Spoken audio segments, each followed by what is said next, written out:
Good evening, ladies and gentlemen, and welcome. My name is Padders, and you've tuned in to PaddersReviews. This week I will be looking at the game Bastion. This game is made by Supergiant Games and was released on the 16th of August 2011. It is an indie action role-playing game, and on top of receiving massive praise across the board by critics, it won the Game Critics Award for the best downloadable game of E3 in 2011. As always, let's start with the options menu and the settings.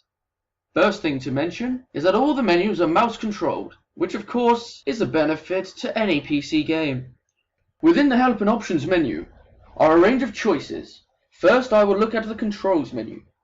The controls are fully rebindable and there are 3 different control methods. There is the mouse and keyboard, the mouse, and the gamepad control options. Next is the how to play option. This is a novel of reading to understand how to play the game. There is absolutely no reason to read this unless you get stuck, as the game is quite good at telling you how to play during the gameplay. Next is the settings display and the resolution menus. These are all basically options on the sound, brightness and display options. One thing to mention is that if you change the anti-aliasing options within the display menu, then the game might crash.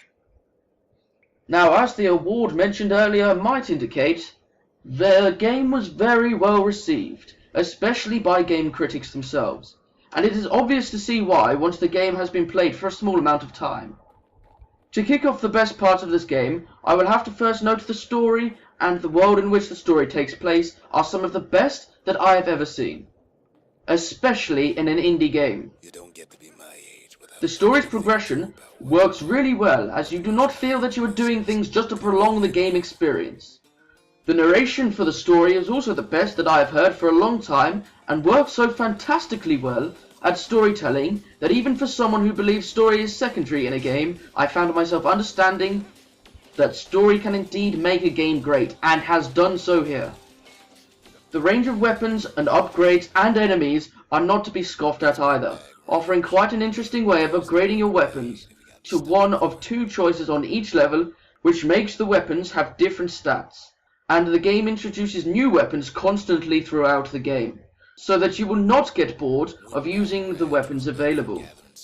While the game does force you to use the weapon once you have picked it up within the level, it ensures that you don't just have 2 of your favorite weapons and never change them. The next part which works within the game is the graphic style.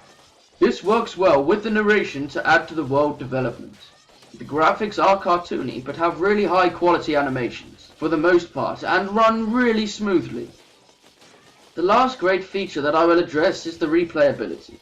The game has 2 game modes to begin with, the normal mode and the no sweat mode, to allow for just the story to be told. Once the game has been finished, 2 more game modes are available, the New Game Plus mode and the Score Attack mode.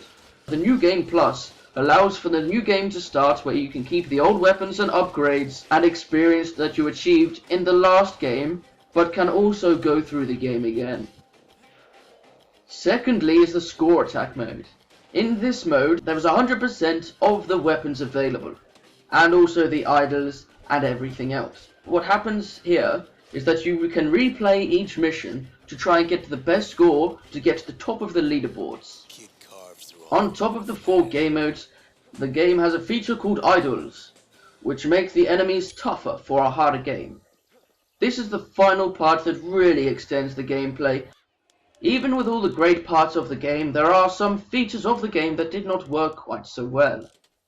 First of all, the design method that the platforms appear while you walk can lead to you occasionally falling off the platform before the next part of the platform has landed.